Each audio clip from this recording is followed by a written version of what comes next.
They now have to teach them how to do Godfather, how to do play all this kind of style, and that is why the democracy of Nigeria is still like a military. It's really a long time that Nigerian has pushed. They never understand it. It's Jimmy Whitey.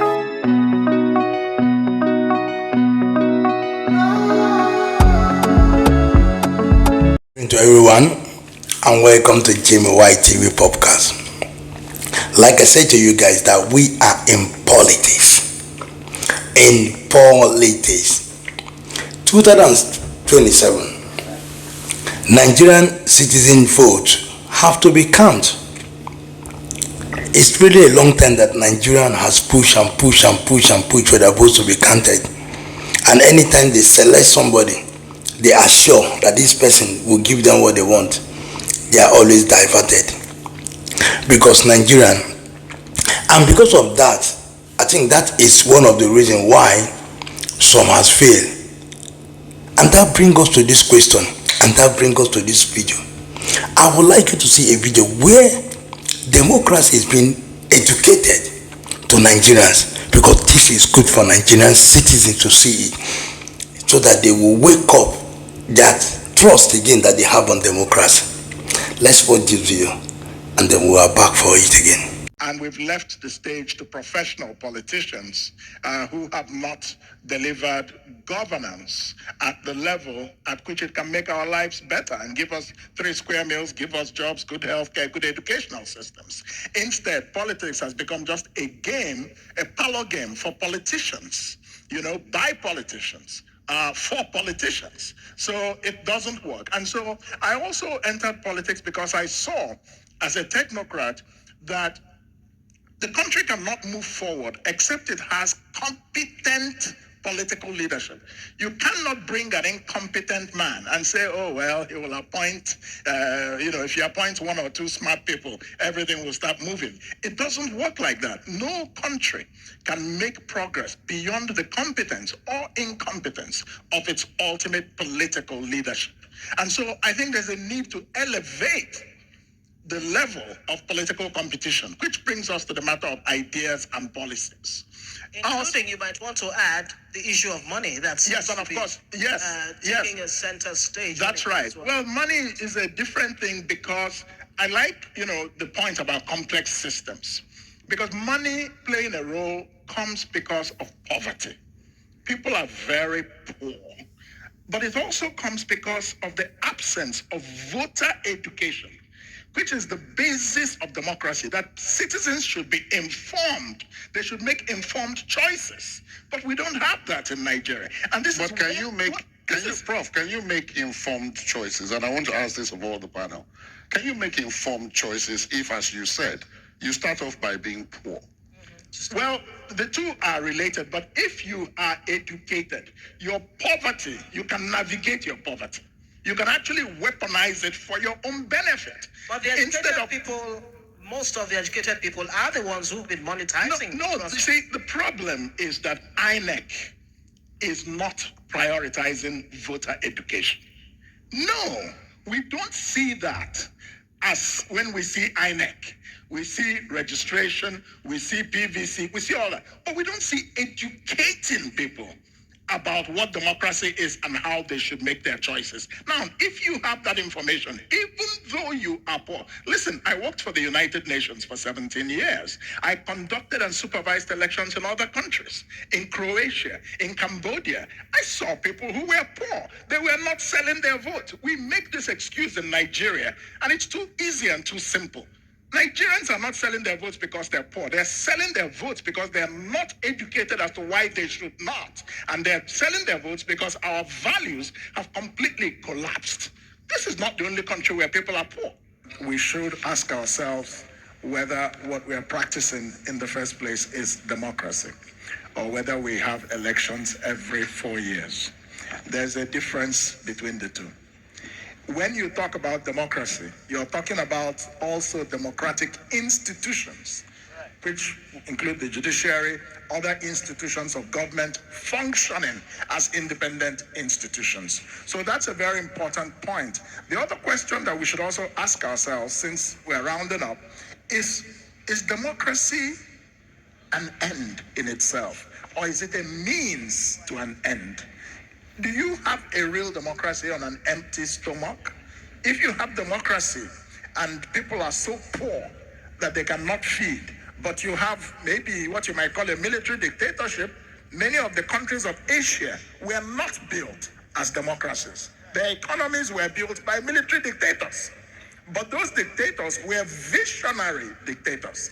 There's a difference between a visionary and benign dictatorship and a dictatorship such as we've had in Africa that has tended to concentrate power in the hands of the military.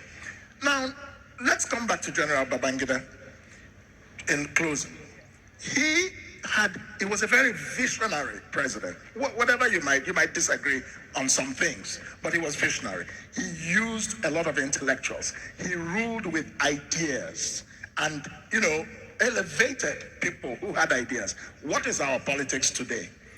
In our politics today, if you speak about ideas, they will say you're blowing grammar. That Bobo is just blowing grammar. So the quality of our democracy is going down, and we think we're practicing democracy. Look at the politicians. Yes, it is through the voter education process and through this matter of who are we as Nigerians. What is our worldview? What is our national philosophical foundation? We don't know who we are. We don't know where we have come from. We don't know where we are going. How can we come together in a democratic process if you have not addressed that basic question? And that comes back to the issue of leadership. Whoever has the responsibility today must be made to know that you must begin to lay this foundation and hand over the baton. We cannot wait forever until some messiah shows up. It doesn't work that way. So that's just my wrapping up comment about the need for a national identity and the matter of inclusion. The young lady, Adora, spoke about gender. But let us just 1 minute about zoning.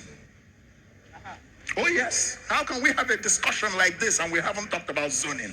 When you see that it is breaking up political parties, parties have constitutions and there are arguments as whether those constitutions have been followed. Nigeria is a plural society.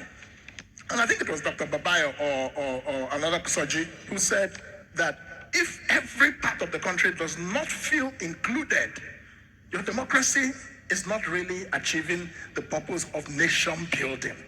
Every country is different. Democracy is not just a game of numbers. In America, Hillary Clinton had 3 million votes more than Donald Trump, and Trump became the president. Why? Because it's an indirect democracy. You see? So we cannot have come with all these simplistic arguments. Oh, it's a game of numbers. No, you have a country that has a reality of 250 ethnic groups, several religions, and everybody should be made to feel included. So if you continue to exclude some parts of the country or some identities in the country, you will have a problem. You can deceive yourself any way you like. In the next constitution, in the next government, this matter of zoning has to be fairly, squarely confronted. Do you want to include rotations in the constitution? That's a question that is an open question, but it has to be faced. I want to make an important clarification. Everybody here knows that I have offered myself in the past and was a presidential candidate in the 2019 election. And even in the 2023 cycle, I also offered myself in the context of my political party, but did not get the ticket for reasons that my resignation letter from the political party stated very clearly, and which was what Dr. Babayo was referring to. And the reality is that many political parties, especially the smaller ones, that many of us had thought would be effective counterweights to the APC and the PDP, because we were not happy with what people saw as political corruption in APC and PDP, and so we decided to try alternative vehicles. I can tell you flat out that many of these parties are worse than the big parties with. Let me explain. They are worse because Henry Kissinger once said that the reason that the politics of the academia is so vicious. Remember that Henry Kissinger was a professor at Harvard and then later became the National Security Advisor and Secretary of State of the United States. And so reflecting on his time in academia, he said, the reason the politics of the academia is so vicious is precisely because the stakes are so small. Maybe people are fighting to death about who will become the head of department. Maybe people are fighting to death about who will control some research grant, right? So extrapolate this to the national political situation and you will get what I'm saying. Many of these parties, not all, I'm not saying all, but many, they're not even serious about winning elections. Certainly not the presidential election. The reason some of them exist is simply to become trading platforms, either aligning with the big parties or taking money from candidates, but they're not serious about fielding competitive candidates for elections. They're just looking, yes, they're either surrogates or party officials are looking for who will bring money to them in order to get the ticket. And if you don't, they can bypass you and pick people that other people can objectively look at and say, was this really the best choice? Do you understand what I'm saying? So this is the point that I was trying to make concerning that particular issue about our democracy. Many of our political parties are not serious. They are not in this to win. It's a trading, it's a hustle for them. And so then what makes them better than APC or PDP? We complain about APC and PDP. Yeah, 100 million naira form. It's a matter of scale. In some parties, the form may be 20 million or 15 million or 30, but the same issue is taking place. So, but that's by the way. Let me address the matter of zoning very briefly. And the reason I brought up my own experience is because I made it very clear that I'm not offering myself to be president of Nigeria based on where I come from. My politics was never ethnic. I was seeking to be president because of a vision that I have for this country. But that is not inconsistent with the matter of equity and social justice. I've finally landed. Now, this matter of equity and social justice, there was a study by Harvard University in 2002 called fractionalization. That study empirically proved that where there is a heterogeneous environment, the more heterogeneous it is, the more fractionalized the country is. And they showed by empirical study that Japan and the two Koreas are the two most homogeneous countries in the world. And that European countries were also highly homogeneous in their composition. But that African countries and the reason I brought up my own experience, other people can objectively look at and say, was this really the best choice? Do you understand what I'm saying? So this is the point that I was trying to make concerning that particular issue about our democracy. Many of our political parties are not serious. They are not in this to win. It's a trading, it's a hustle for them. And so then what makes them better than APC or PDP? We complain about APC and PDP. Yeah, 100 million naira form. It's a matter of scale. In some parties, the form may be 20 million or 15 million or 30, but the same issue is taking place. So, but that's by the way. Let me address the matter of zoning very briefly. And the reason I brought up my own experience is because I made it very clear that I'm not offering myself to be president of Nigeria based on where I come from. My politics was never ethnic. I was seeking to be president because of a vision that I have for this country. But that is not inconsistent with the matter of equity and social justice. I've finally landed. Now, this matter of equity and social justice, there was a study by Harvard University in 2002 called fractionalization. That study empirically proved that where there is a heterogeneous environment, the more heterogeneous it is, the more fractionalized the country is. And they showed by empirical study that Japan and the two Koreas are the two most homogeneous countries in the world. And that European countries were also highly homogeneous in their composition. But that African countries tended to be the most heterogeneous, empirically proved. And that is one of the reasons why in Africa there is a lot of division. And democracy can, if it is not very well managed, contribute to fractionalization. How do you solve that? You can develop a democracy that suits your own local environment. And that is where this zoning matter came up.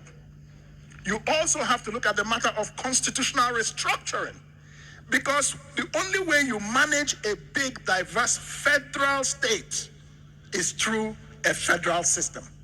And that's why you see America is federalism, Australia, Canada, Germany, Brazil, India, so many countries that are big and also have heterogeneous populations tend to be federal states. But in Nigeria, we are running away from the matter of constitutional restructuring. Then we're not serious. So that's why we must come back to that matter, and then we must come back to the matter of zoning. In the matter of constitutional restructuring, we can look at, it's a debate, we can look at, should the presidency, for example, rotate across the 6 geopolitical zones?